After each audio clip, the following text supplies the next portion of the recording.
여러분 안녕하셨습니까? 오늘은 2000년 4월 13일 화요일입니다. 이 4.7 보궐선거의 후유증이 가장 심한 곳이 여러분은 어디라고 생각하십니까? 바로 민주당입니다. 지금 민주당들은요, 붕괴 바로 직전에 서 있습니다. 그래도 친문은 뭉치자! 친문 핵심들은 뭉치자! 난리를 치고 있다고 합니다. 그런데 비주류는 바꾸자! 비주류 말이 맞죠. 바꿔야죠. 친문 강성이란 건 이 세상 어디에도 없는 겁니다. 네. 과거에 어느 나라에 그런 얘기가 있었겠습니까? 아니 여기가 무슨 뭐 특수한 무슨 지하 비선 조직도 아니고 친문 핵심들이 뭐가 그래 대단합니까?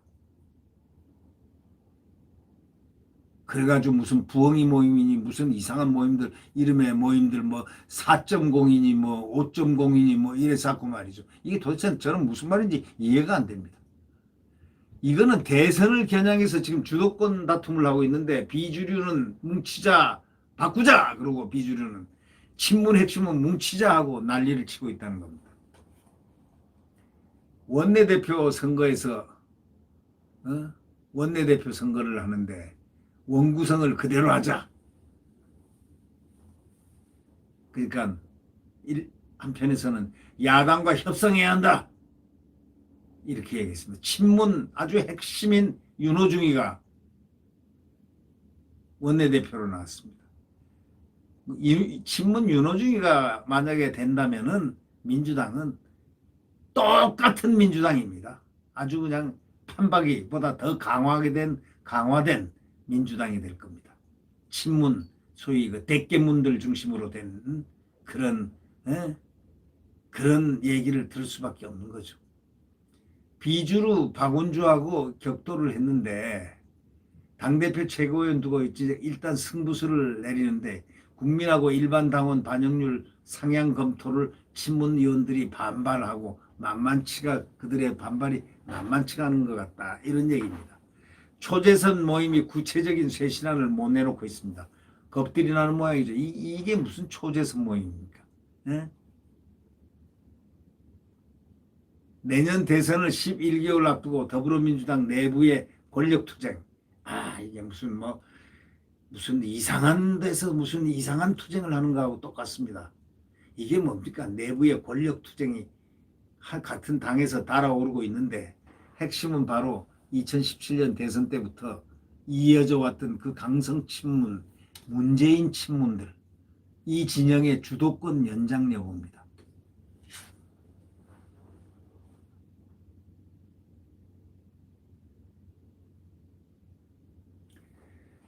4.7 재보궐선거 참패에도 불구하고 친문 핵심 인사들이 당의 단합을 앞세우고 또 차기 대선 중심으로 활동하겠다는 의도를 막 비치고 있습니다. 그러나 비주류 진영에서는 일방적인 패권주의는 바꿔라. 일전을 벼르고 있습니다. 두 진영의 격돌은 짧게는 원내대표 선거, 길게는 대선 후보 경선까지를 염두에 두고 지금 싸우고 있는 겁니다.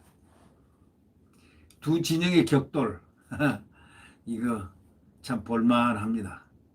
이번에 원내대표 선거에는 수도권 친문 핵심인 윤호중이가 나왔습니다. 윤호중이가 누굽니까? 이분이 법사위원장을 하면서 이분은 법대 나온 사람도 아니에요. 법하고도 관계가 없습니다. 무슨 법하고 판사 검사 한 사람도 아니고 변호사 한 사람도 아니고 법하고 관계없는 사람인데 법사위원장을 했는데 경기 구리에서 국회의원으로 나온 사람이라고 그러는데 이분이 소위 말해서 대한민국의 민주주의를 폭주로 만든 장본인입니다. 윤호중이란 사람. 왜? 176석 가지고 마음대로 난도질하고 한 사람입니다. 아주 겉하고 속하고 완전히 다른 사람입니다. 지금까지 법사위원장 하면서 소위 3법을 만들어내고 이 법들 경제법이나 관련 법들 다 이 사람이 만들어냈습니다. 그리고 북한 전단 살포법이니 5.16 특별법이니 뭐 등등 제주 4.3법이니 뭐니 이 법에다는 관련된 거는 윤호중을 통하지 않고는 안 됩니다. 윤호중이가 밀어붙였습니다. 야당 필요 없어 하고 막 찍어냈습니다. 그 사람이 바로 장본인이 윤호중입니다. 국민들은 이 이름을 잘 기억해야 될 겁니다. 이 사람이 또 원내대표에 나왔습니다. 박원주 의원은 충남 천안의리인데 비주류라고 합니다. 네. 이 이해찬 전 대표 체제에서 당 사무총장을 지낸 사람이니요. 이해찬과 아마 거의 유사하다고 봐야 되지 않겠습니까? 이 윤 의원은 2012년 대선 전부터 문 대통령 곁을 지킨 친문 핵심입니다. 반면에 박 의원은 2016년 우상호 원내대표 체제에서 원내수석 부대표를 지냈고 86그룹이 주축이 된 민주평화국민연대, 민평연과 더 좋은 미래에서 중추적으로 활동을 했다고 합니다. 한쪽은 운동권이요. 운동권 그룹이요. 운동권 그룹의 지지를 받고 있고 한쪽은 친문. 참 잘 놀고들 있습니다. 네. 이 두 후보는 출사표에서 극명하게 엇갈립니다. 이 윤호중은 당의 단합과 쇄신 통해서 말은 무슨 쇄신은 무슨 쇄신에 당의 단합 친문 단합이지 무슨 쇄신이에요. 당의 단합과 쇄신을 통해서 4기 민주정부를 창출하겠다 이렇게 말했고 이 박완주 의원은 그동안 당정청 협의도 당내 협의도 실질적이지 않았다 하면서 문재인 정부 4년 동안의 여권 운영 방식에 대해서 서로 상반된 진단을 내놓고 비판을 했습니다. 그래서 더 이상 지지할 수 없다라고 2030들이 비토를 하고 있는 겁니다. 네. 민주당은 4.7 보궐선거 이후에 국민들에게 성찰하겠다, 반성하겠다 해놓고 이 반성은커녕 오히려 더 심합니다. 더 결속을 하겠다는 겁니다. 친문, 대깨문들 더 뭉치겠다는 겁니다. 네. 얼마나 기가 막힌 일입니까?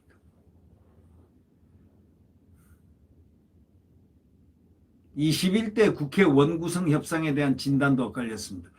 이 법제사법원장을 맡고 있는 윤호중은 1기 원내대표 원구성 협상 내용에 따라서 진행할 수밖에 없다 이렇게 얘기했고 법사위를 야당에 넘겨주지 않고 17개 상임위원장을 민주당이 독식한 지금 구도를 그대로 유지하겠다는 그런 의미입니다.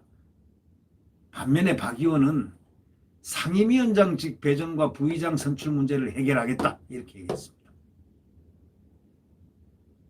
조금 발전된 부분입니다. 이게 지난해 원구성 과정에서 야당은 여당의 상임위원장직을 다 뺏어 먹었습니다.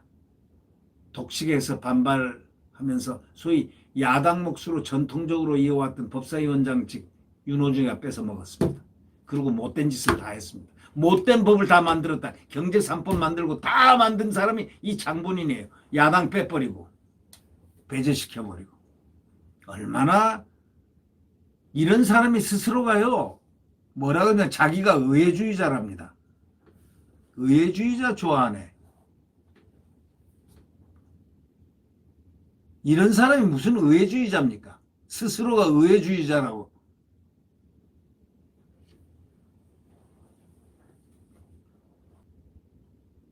야당은 국회 부의장목도 추천하지 않아서 현재 공석으로 있습니다. 나 그런 거 안 해! 이렇게 얘기했습니다. 정진석 의원이 아마 그런 걸로 알고 있습니다. 박 의원은 여야 협치 복원을 위해서 일부 상임위원장 자리를 야당에 넘기겠다는 겁니다. 그거는 아주 당연한 겁니다. 근데 윤호중은 야당 몫인 법사위원장을 지가 꿰차고 있으면서 뺏어먹은 거죠. 못된 법을 다 만들어놨는데 반성의 기미가 없는 사람이 원내대표 하겠다고 출마한 겁니다. 이 박 의원하고 같이 붙고 있는 겁니다. 두 의원의 엇갈린 태도는 선거 패배 원인 분석과도 맞닿아 있다고 합니다. 윤 의원은 개혁이 미진해서 졌다. 이 사람이 얘기하는 개혁은요, 뭐겠습니까? 지식대로 마음대로 지 따라오지 않는 걸 개혁이라고 그러죠. 그게 따라와야 된다는 그게 개혁 아닙니까? 또 박 의원은 여권의 독주가 민심 위반을 불렀다는 진단을 핵심으로 보고 있습니다. 박 의원은 상당히 나은 판단을 하고 있죠. 이번 원내대표 선거가 주목끄는 이유가 있습니다. 앞으로 12개월 동안 펼쳐질 여권 내 주도권 다툼의 1라운드입니다. 선거가 끝나면은 원내대표 선거 끝나면 곧바로 민주당은 전당대회 레이스에 돌입합니다. 다음 달 2일 당대표 최고위원을 뽑고 나면 본격적으로 대선 후보 경선입니다. 그래서 민주당 관계자는 원내대표 선거에서 윤 의원이 승리한다면 친문 진영에 대한 비주류의 견제가 더 심해질 가능성이 있다. 이렇게 얘기합니다. 반대로 박 의원이 이긴다면 전당대회에서 친문 진영이 대대적으로 결집할 수도 있다. 이렇게 얘기합니다. 당장 5명 뽑는 최고위원 후보 등록도 원내대표 선거 결과에 따라서 아주 바뀌어질 가능성도 있다는 겁니다. 솔직히 말해서 민주당에 누가 되든 대깨문이 되든 누가 되든 관심 없습니다. 국민들도 관심 없습니다. 무조건 싫다는 겁니다. 지금 국민들이 이번 선거에서 나타난 결과는 무조건 싫어 민주당은. 이 얘기 아닙니까? 그러나 거기서도 쇄신을 하겠다는 사람이 나오고 반성하는 사람이 나오고 반성하지 않는 윤호중 같은 사람이 나온다. 이런 얘기입니다. 그럼 윤호중 같은 사람이 만약에 되면은 민주당은 더 과거의 민주당보다 더 세지는 강해지는 좋지 않은 면으로 강해지는 그런 당이 안 되겠습니까? 친문당.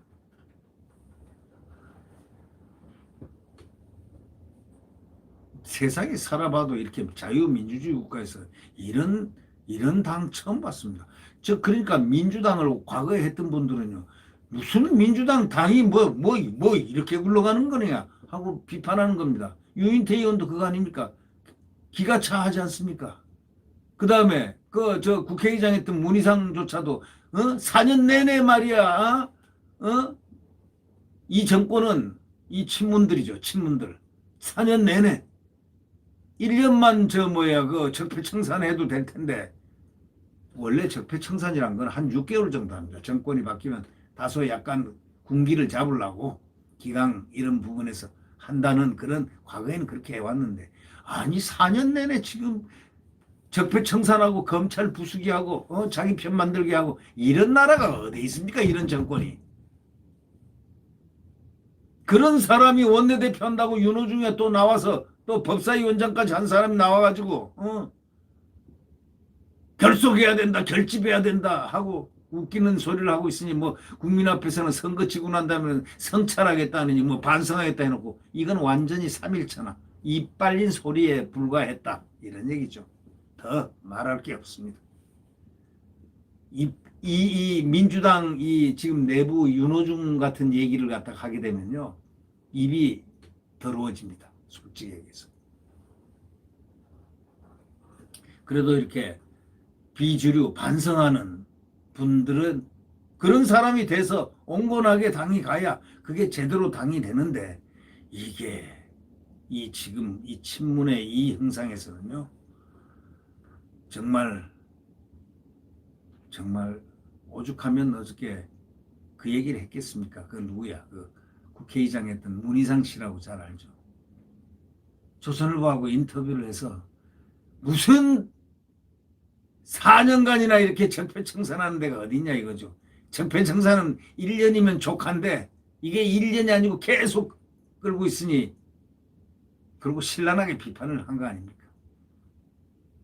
대통령한테 아직도 혼밥하십니까? 하고 했더니 그다음부터 자기를 안 부르더라는 겁니다. 어저께 그 조선일보 인터뷰에 나왔습니다. 네. 흑이야. 죽이 되든 밥이 되든 그들의 리그니까 관심은 가질 필요 없지만 나라가 자꾸 나라를 갖다가 주도적으로 수시기판으로 이렇게 만들어 나가니까 그게 지금 걱정이 돼서 열을 올리는 겁니다. 민주당이 뭐 누가 되든 뭐 무슨 관심이 있겠습니까? 나는 그러나 건전한 사람이 돼야죠. 이 박누구라는 분 성찰하고 반성해야 된다라는 그런 차원에서는 그분이 지금 반성을 많이 하고 있는 것 같습니다. 결국 이제 한 민주당 중진 의원은 진영별로 계파별로 생각이 다르다고 탈당이란 극단적 선택까지는 고려하지 않을 것이다 라고 이렇게 얘기를 했지만, 과거에 2007년에 있었던 열린우리당 상황과는 거의 유사하지 않느냐라는 관측도 내고 있는 분들도 있고, 또 다르다 하는 분들도 내고 있습니다.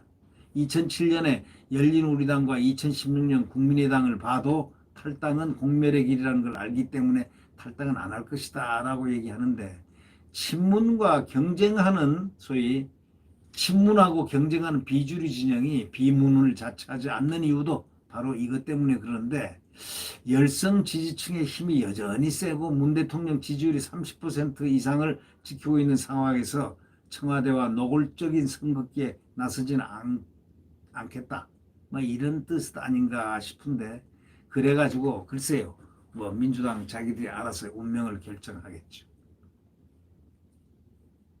뭐 초선 처음에는 뭐 대단하게 뭐 개선이나 하고 뭐 이럴 것 같으니 쑥 들어가 버렸습니다. 도돌이표만 한다는 거 아닙니까? 도돌이표. 똑같은 말만 반복한다는 거 아닙니까? 지금 부동산 정책 보십시오. 얼마나 문제가 지금 큽니까? 중대범죄수사청 문제 얼마나 큽니까? 지금 법무부 장관 어떤 사람입니까?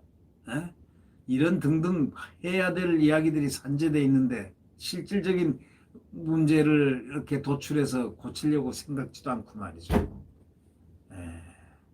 다들 이대로는 안 된다 생각을 하면서도요, 진로가 어디로 가야 될지 말을 못한다는 겁니다. 구체적 보관을 말하기가 어렵다는 겁니다.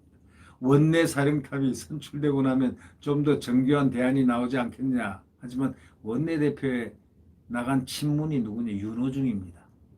친문들이 다 밀고 있거든요. 그래서 비문이 과연 이길까 싶습니다. 네, 구독 버튼과 엄지를 눌러주시면 감사하겠습니다.